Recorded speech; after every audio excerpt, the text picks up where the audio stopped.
Assalamualaikum warahmatullahi wabarakatuh. Selamat pagi, siang, sore maupun malam Bapak, Ibu, dan teman-teman sekalian yang saya banggakan. Terima kasih telah meluangkan waktunya untuk bergabung pada video saya pada hari ini.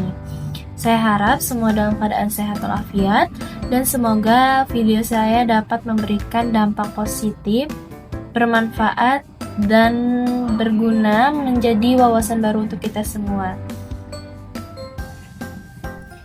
Pada kesempatan kali ini kita akan membahas temuan residu pestisida pada mie instan soto Banjaran Limau Kuit, sebuah isu yang sempat menjadi perhatian publik dan menyentuh aspek keamanan pangan kita. Mari kita telusuri mengapa hal ini bisa terjadi dan apa yang harus kita lakukan.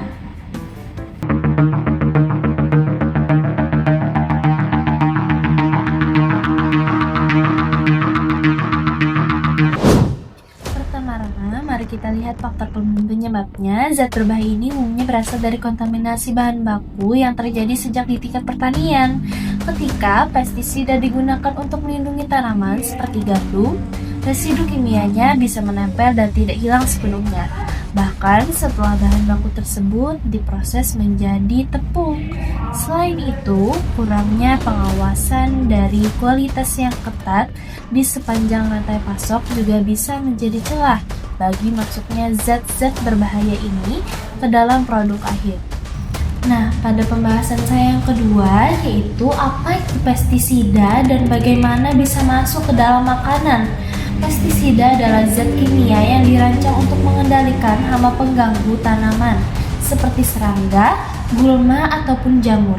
Zat ini bisa ditemukan pada produk makanan karena terbawa sebagai residu. Bayangkan, pestisida yang disemprotkan di ladang gandum akan meninggalkan jejaknya. Jejak inilah yang kemudian ikut terbawa saat gandum dipanen, diolah menjadi tepung, hingga akhirnya menjadi bagian dari mie instan yang sering kita makan.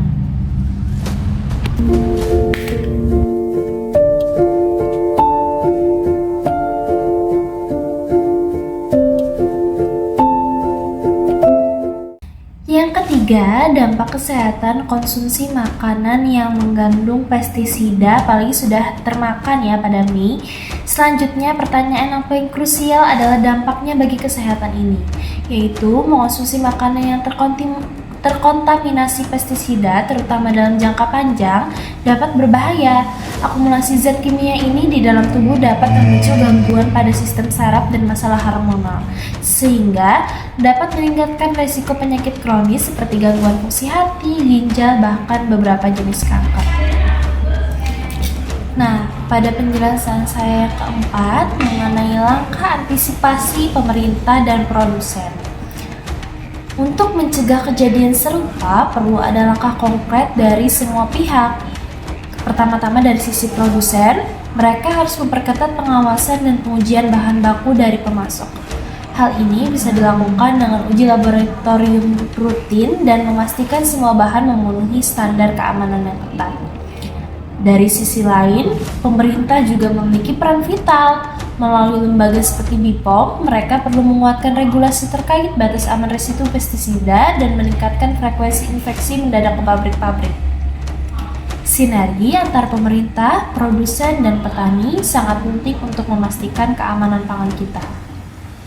Dengan demikian, kita bisa memastikan bahwa produk yang sampai di meja makan kita benar-benar aman untuk dikonsumsi. Sekian, terima kasih telah menonton video saya pada hari ini. Semoga dapat bermanfaat bagi kita semua dan memberikan wawasan baru. Sekian, terima kasih. Saya tutup video ini dengan mengucapkan wassalamualaikum warahmatullahi wabarakatuh.